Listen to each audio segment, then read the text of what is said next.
Kā veikt modema maiņu?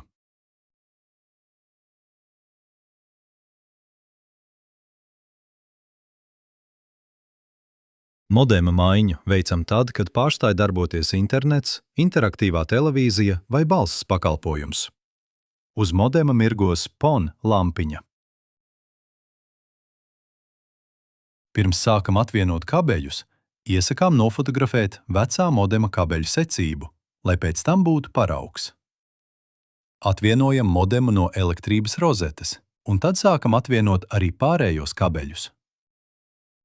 Optiskā kabeļa zaļo spraudni satveram sānos un izraujam.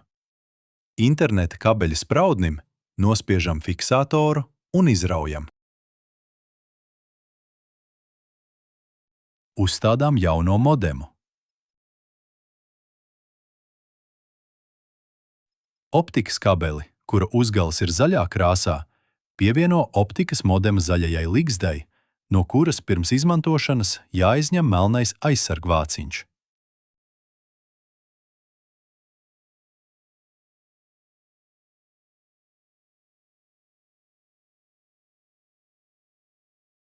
Pievienojam interneta un interaktīvās TV kabeļus pareizajā secībā.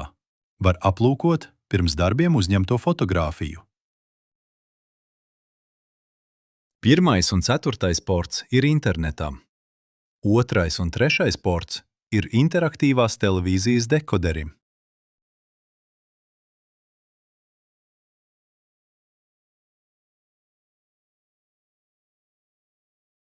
Pieslēdz barošanas bloku modemam un pārliecinies, ka on-off poga uz iekārtas ir ieslēgta. Uzgaidi 15 līdz 20 minūtes, līdz tiek pabeigta jaunākās programmatūras ielāde.